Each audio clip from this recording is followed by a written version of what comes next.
Pushkin. I'm Jonathan Swan, political reporter and host of the first season of How It Happened. I'm Dave Lawler. I'm the world editor at Axios, and I've been steering our coverage of the Russian invasion of Ukraine.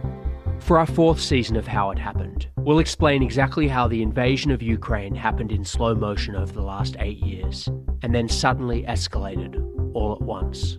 You'll also hear from several of our colleagues across the Axios newsroom as we unpack how this happened and why it matters for all of us. This is How It Happened, Putin's invasion. The How to Academy podcast is a show for people who love big ideas. Each week, they sit down with a world-leading thinker or cultural icon to explore fresh and exciting ways to change our lives and the world. Across more than 200 episodes, you'll hear from psychologist Professor Steven Pinker on rationality, Elizabeth Gilbert on creativity, Gloria Steinem on feminism, Simon Sinek on business leadership, William Gibson on the future, Emma Watson on social justice, and Beverly Daniel Tatum on race. And meet political leaders from Bill Clinton to British Prime Minister Gordon Brown. You'll even learn how to escape a cult with filmmaker Bexy Cameron and how to survive the zombie apocalypse with World War Z author Max Brooks. It's a feast for intellectual omnivores everywhere. You can find the How to Academy podcast on Apple, Stitcher, Spotify, or wherever you get your podcasts. I spend a lot of my life walking into complicated situations and trying to figure out who really knows what's going on, who the expert is. It's not always easy to tell. But there was one time when it was easy. This was back in 2002. I just decided to write a book about something truly weird happening in professional baseball. People with a talent for analyzing data were proving that people who ran baseball teams didn't really know what they were doing. What was happening in baseball was the first shot in an expert revolution. We're still living in it. It goes by different names: big data, analytics, Moneyball. You may not look like a winning team, but you are one.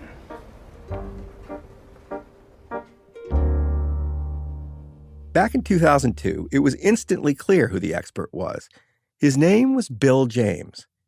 He lived in Lawrence, Kansas. And so to Lawrence, Kansas, I flew. And I remember two things about that encounter. The first was his manner, how unlike a revolutionary he seemed. He was big, with a beard like a bear, but a slow-moving one that only ate plants. He was slow and deliberate and unassuming. He had every reason to see himself as the world's greatest expert in baseball. But that's not how he saw himself. The other thing I remember was the picture on the wall by his desk. A picture of a baseball diamond. He pointed to it and said, "That's a field of ignorance." Bill James could have basked in what he knew about baseball. But he made a point to remind himself of what he didn't know.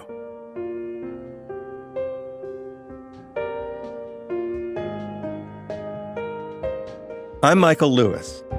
Welcome back to Against the Rules, where we explore unfairness in American life by looking at what's happened to various characters in American life. This season is all about experts. Our first episodes looked into the ways that people do or do not understand experts. Now we're going to talk about how experts do and do not understand themselves.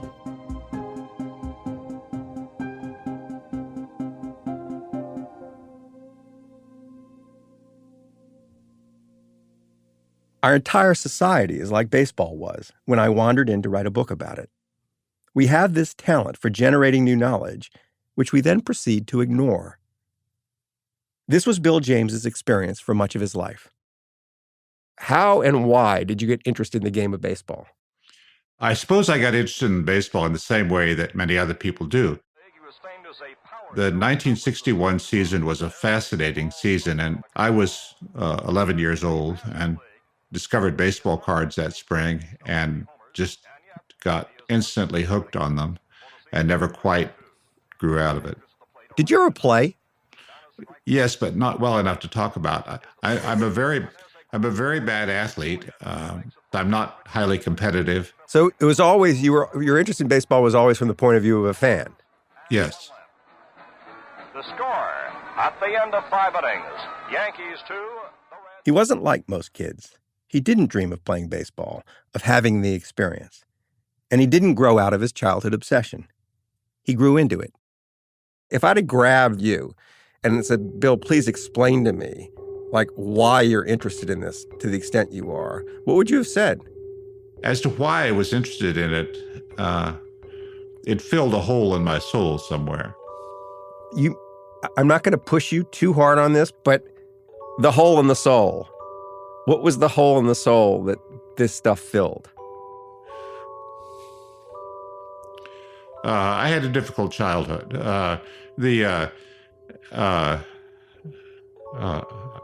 My father was a small-town school janitor. I had no mother. And it was very, very hard. Bill was the youngest of 6 children. Their mother died of cancer when Bill was 4 years old. Right after that, their father had a nasty accident that left him for a time paralyzed. Baseball, well, 2 things got me through it. One is baseball, and the other is that I had a sister a year older than me named Nell. And Nell and I really thought of ourselves as one person. We weren't loners exactly, but we just liked being together, just the 2 of us. We did everything together. Bill's sister, Nell Ritchie. I remember we didn't have kindergarten in our little town. We went straight into first grade. So when I went into first grade, I took him with me. I remember just dragging him along to school with me, and he'd sit on my desk, and he loved it. At any point, did it occur to you that he had an unusual view of the world around him? Yes. In the evenings, we didn't have television. So in the evenings, we had to amuse ourselves. And the way he amused himself was he just had a big Chief tablet and 3 shoeboxes full of baseball cards. And he would just write columns of player's name and then all these numbers out to the side and another name and all these numbers out to the side. And he did it night after night after night. He'd have pages and pages of columns of numbers and names. It was never just about numbers for Bill James. It was a search for meaning. The James family didn't have a religion, but Nell went out and got one. And so, in a way, did Bill. I don't know. You find one thing, just the one thing. And the one thing for me is Jesus. And the one thing for Bill is baseball. You get the idea. To a young, effectively orphaned Bill James, baseball was never just baseball. When I was 11, I was massively confused about the nature of the universe and why it hated me. It became very important to me to create an order to the universe. Baseball was the starting point. It was the stake in the ground that I used to try to make what sense I could out of a overwhelmingly complicated universe.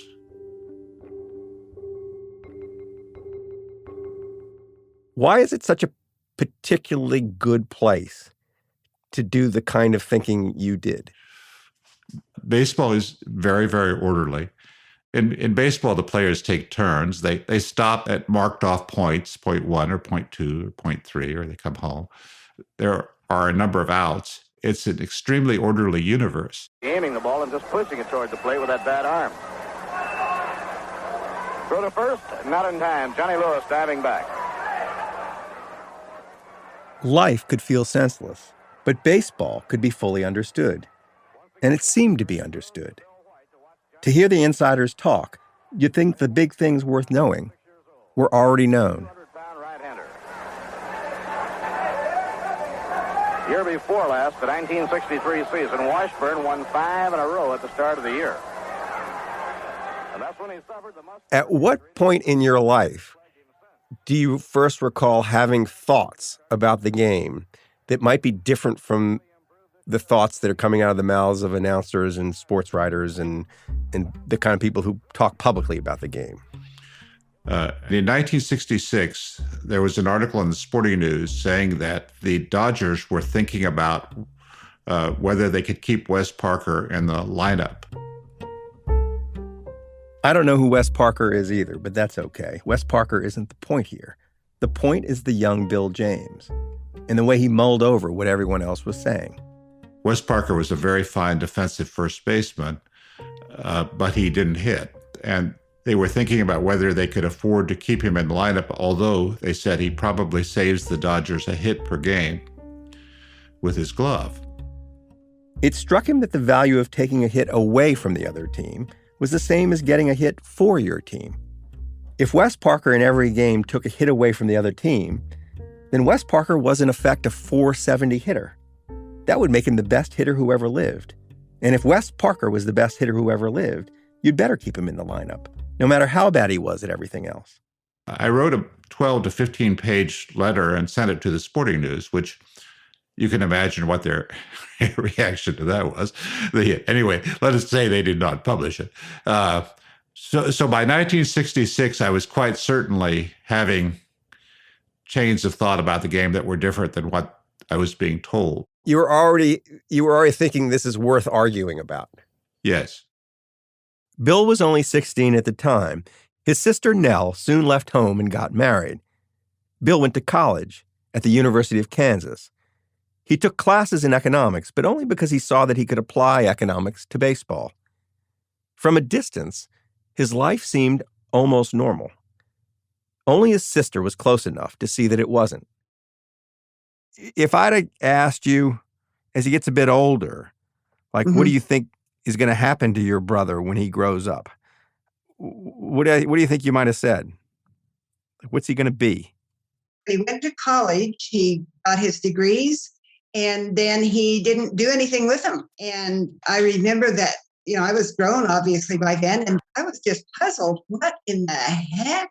Because he spent all that time and energy and money getting these degrees, and he's working as a night watchman in a pork and bean factory. What in the heck is going on?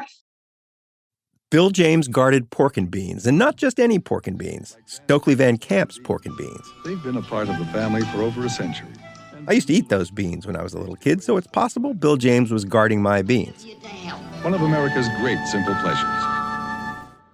Anyway, guarding these beans gave him time and space to do what he really wanted to do. Think even more about baseball. I was not a self-confident person. I was not a polite person, to be blunt. And I was not the kind of person who could put on a suit and go do a job interview and get a good job. I just wasn't made that way. One of the things that kind of was just there in our lives was that you just accept people the way they are. And that was the way he was. So long as they don't get in any trouble and they don't borrow money from you, and just leave them alone. And so we just kind of left him alone. The pork and beans must have guarded themselves, because inside Stokely Van Camp's factory, Bill James got busy, cutting and pasting baseball statistics gleaned from newspapers, doing what computers and spreadsheets in the cloud would one day make far easier, but doing it, of course, without those tools. Searching for patterns in the numbers, digging for a better understanding of his small, orderly universe, so he could write a book. There was a community of people here who played this local product called ballpark baseball. But that community of people who were very much like me, that community of people was maybe 75 or 100 people, right? Well, if there are 75 or 100 people in Lawrence, Kansas who have that interest, how many are there in the country? It was a very Bill James thing to do. Look to data to measure his potential audience. Do the math. You come up with an answer that's around 2-3 million, something, I don't know. And I suppose, probably it isn't that large, but it's got to be large enough. He never imagined a real publisher would publish his book, because there was nothing like his book. And so he'd need to make a photocopy for each and every reader. He was 27 years old when he finished it. 1977 baseball abstract. Not even the 1977 baseball abstract, just 1977 Baseball Abstract. You open the first page of the 1977 abstract, which I have in my hands right now, and it's like month by month batting statistics of all major leaguers who appeared in 100 or more games in 1976, and it goes on for 30 pages. It's just stats. Right, but in my mind, when I started writing the book, it was something much greater than that. But when I started writing, I had no idea how difficult it was to write a book. When you're thinking someone's going to pick up this book and be interested in it, what makes you think that the first 30 pages, the numbers in these first 30 pages are going to get it going? The fact that I was slow to find my voice and my confidence is critical to my having been successful, because I felt strongly that no one is going to listen to me. I always felt like in order for anyone to pay attention to me, I had to have a specific fact that I could point to. So you led with these facts, which don't make for the most thrilling reading unless you're really interested in those facts. And they're your anchor. They keep you honest. Yes. It took Bill James 31 pages of his first book before he finally used some words. But once he did, you could see him planting the seeds of a revolution that would grow and upend all of baseball.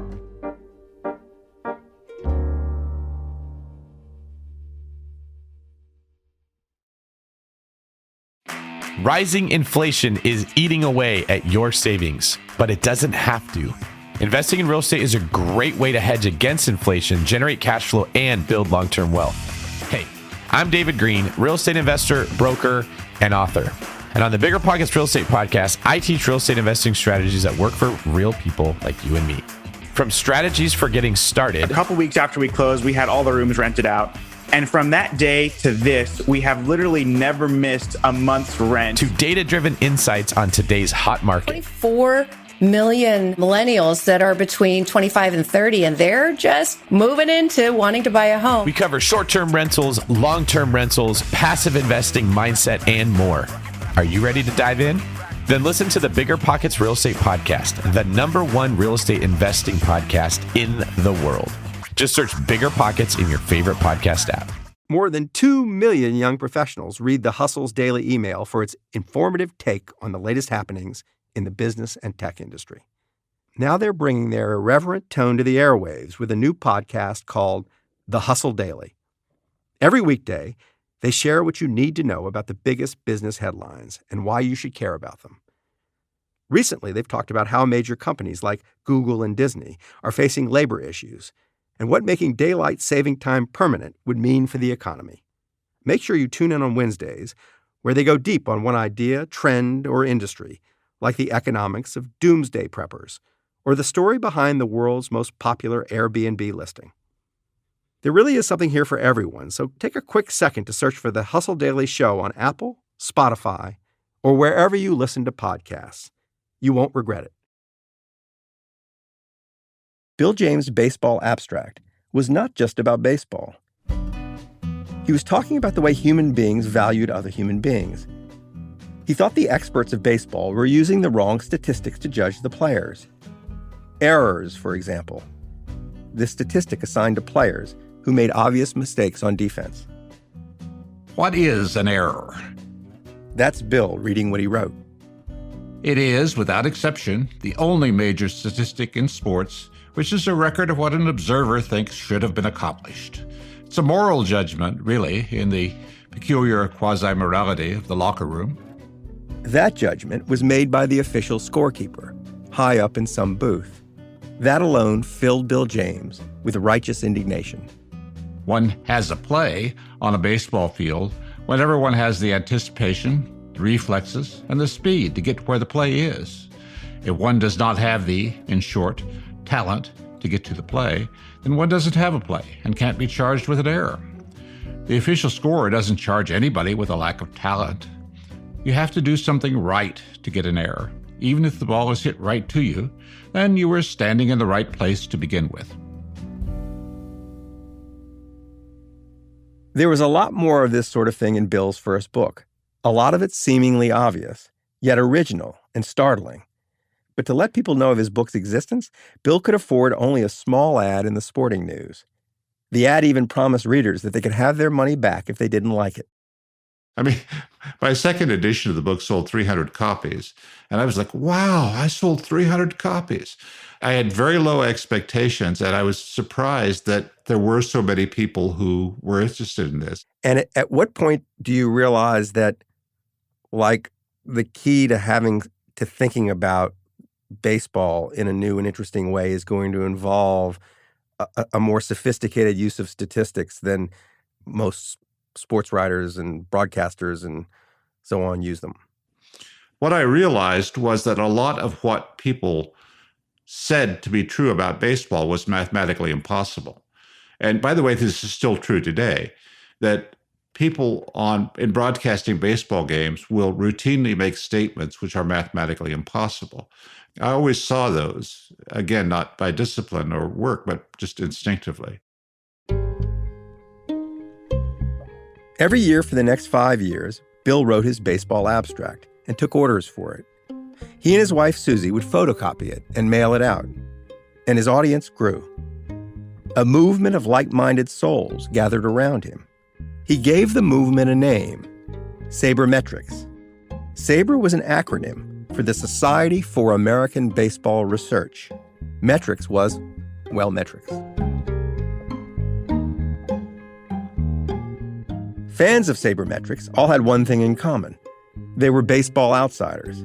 Baseball insiders, the players and managers, took zero interest in what Bill James had to say.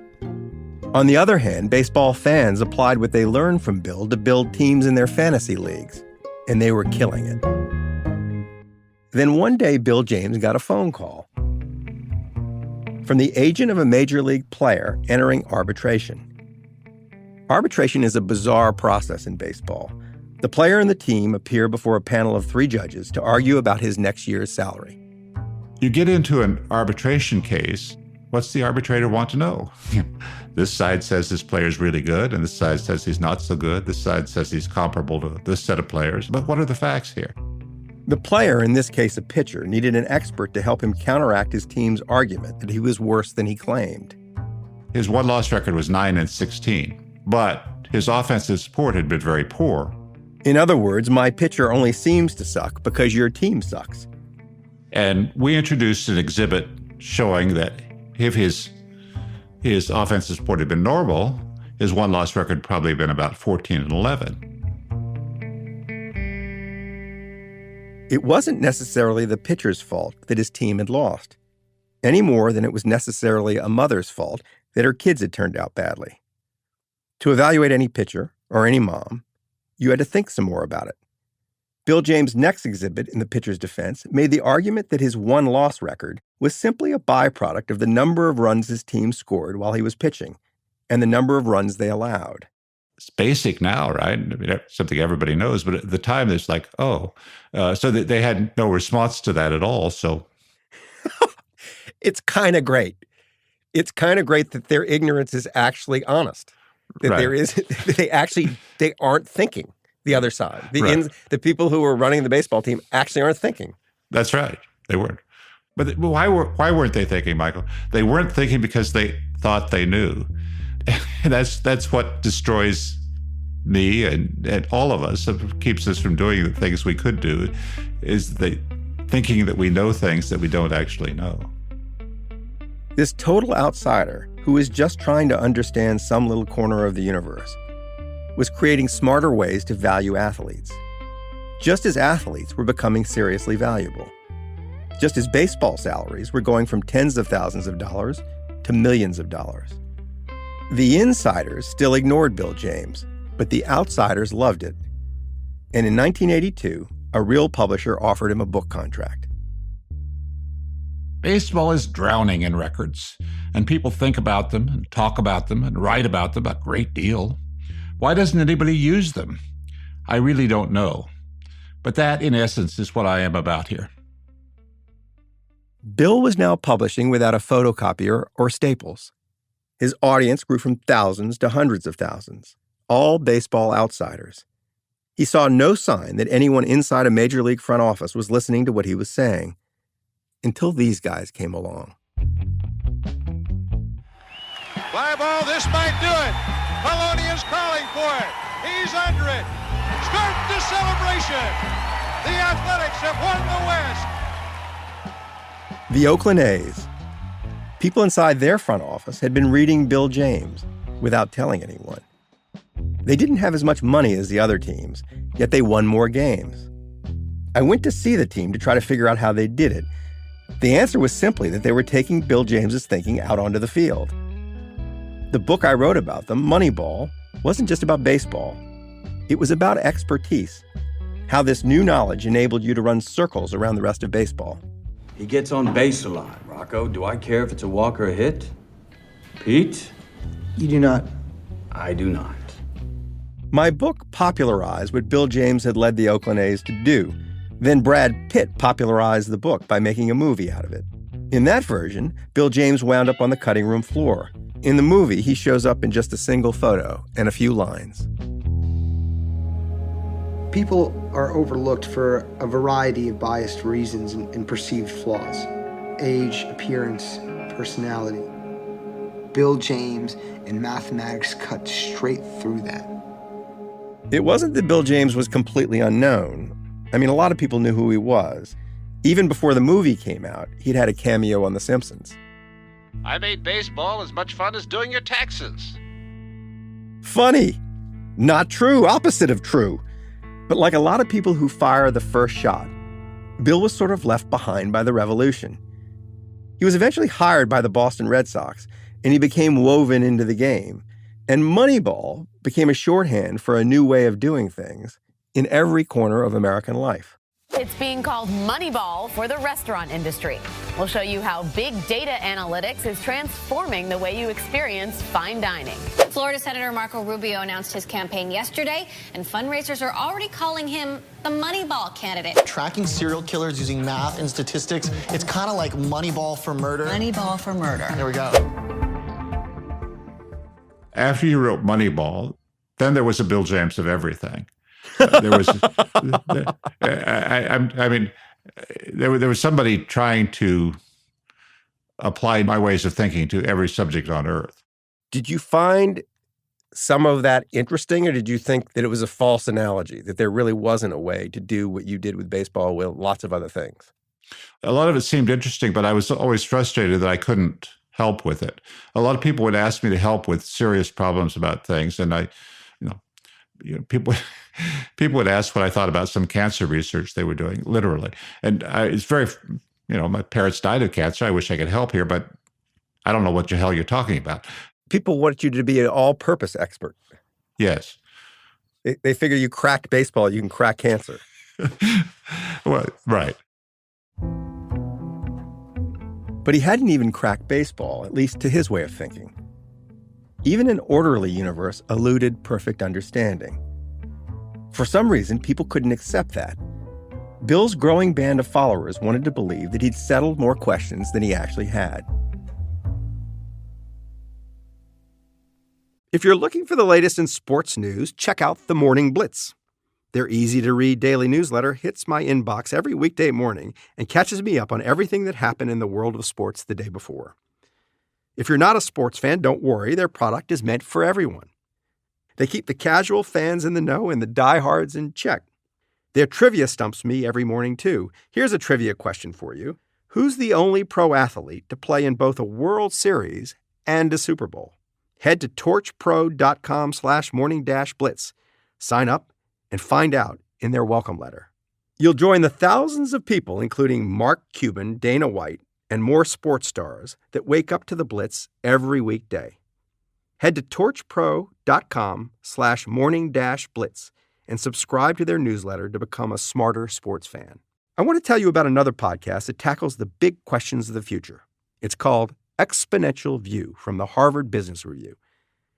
It's hosted by Azim Azhar, a serial entrepreneur, technologist, and investor. As a practitioner, Azim explores how societies are changing under the force of exponential technologies like AI, synthetic biology, renewable energy, and others. On Exponential View, Azim speaks with CEOs, policymakers, scientists, and the world's leaders about these new technologies. They tackle questions like, how will we live morally in the metaverse? And how will quantum computing change the way you do business? Find out why Daniel Ek, founder and CEO of Spotify, calls Azim one of the most highly regarded thought leaders in the industry. Check out Azim Azar's Exponential View wherever you get your podcasts.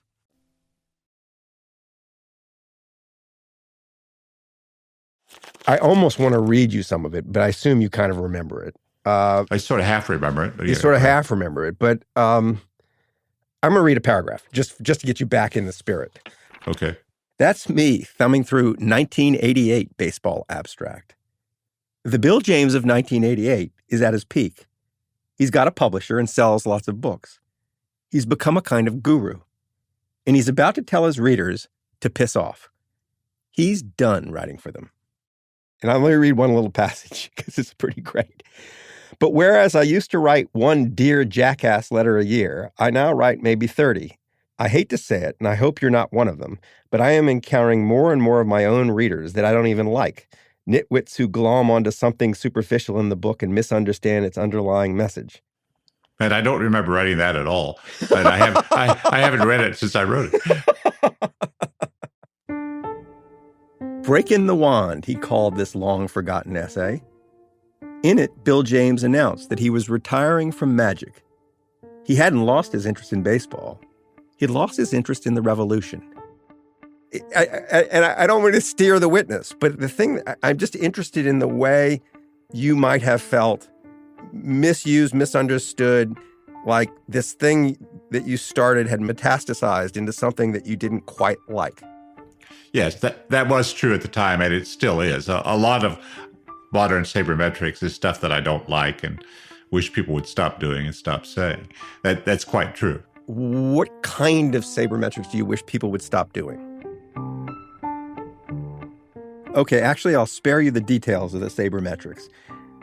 The gist of Bill's complaint about his own followers was that they were using numbers to persuade themselves and others that they knew more than they actually knew, especially when it came to valuing human beings.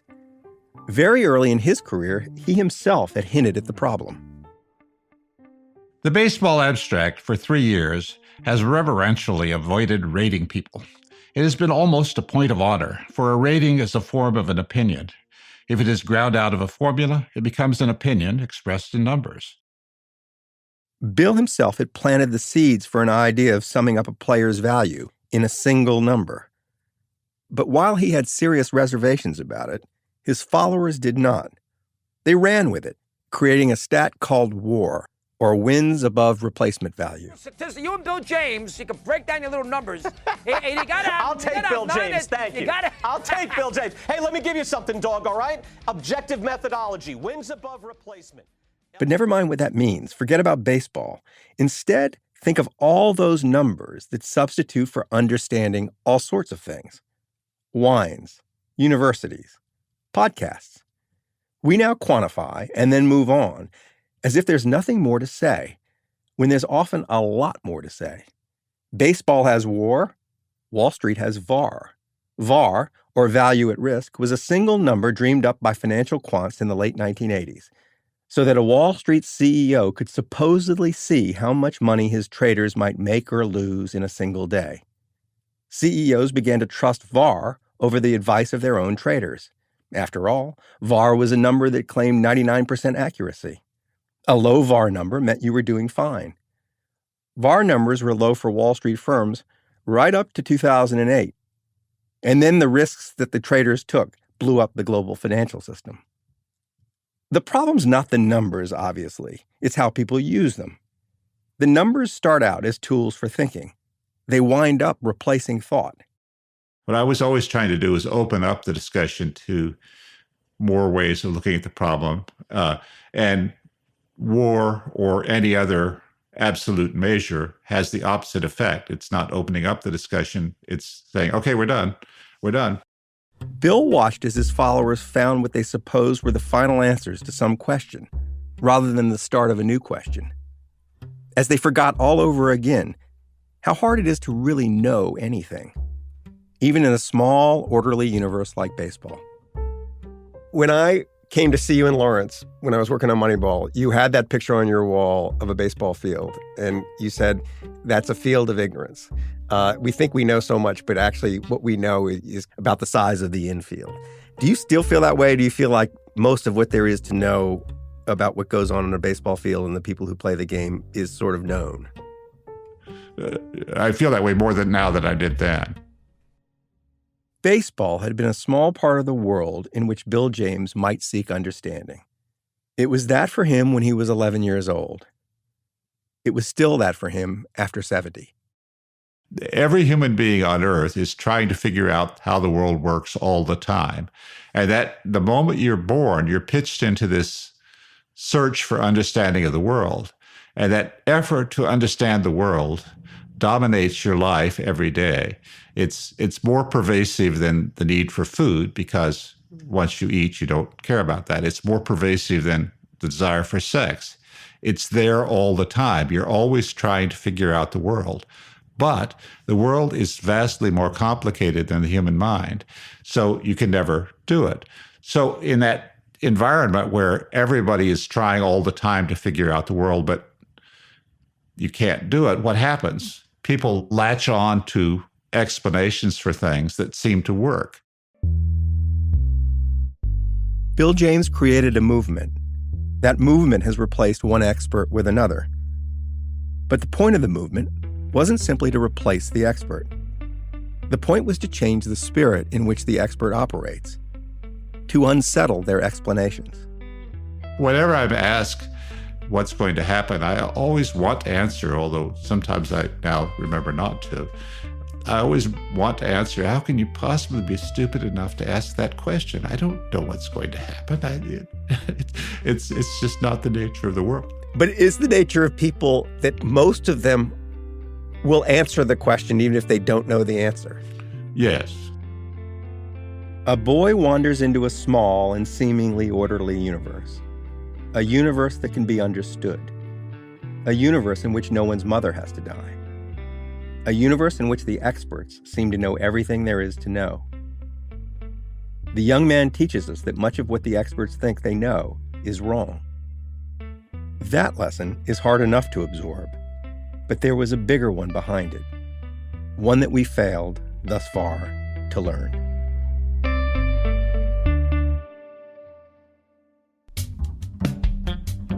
Against the Rules is written and hosted by me, Michael Lewis, and produced by Catherine Girardeau and Lydia Jean Cott. Julia Barton is our editor, with additional editing by Audrey Dilling. Beth Johnson is our fact-checker, and Mia Lobel executive produces. Our music is created by John Evans and Matthias Bossi of Stellwagen Symphonette. We record our show at Berkeley Advanced Media Studios, expertly helmed by Topher Ruth. Thanks also to Jacob Weisberg, Heather Fain, John Schnars, Carly Migliori, Christina Sullivan, Eric Sandler, Maggie Taylor, Nicole Morano, Royston Beserve, Daniela Lacan, Mary Beth Smith, and Jason Gambrell. Against the Rules is a production of Pushkin Industries. Keep in touch. Sign up for Pushkin's newsletter at pushkin.fm or follow @PushkinPods. To find more Pushkin podcasts, listen on the iHeartRadio app, Apple Podcasts, or wherever you listen to podcasts.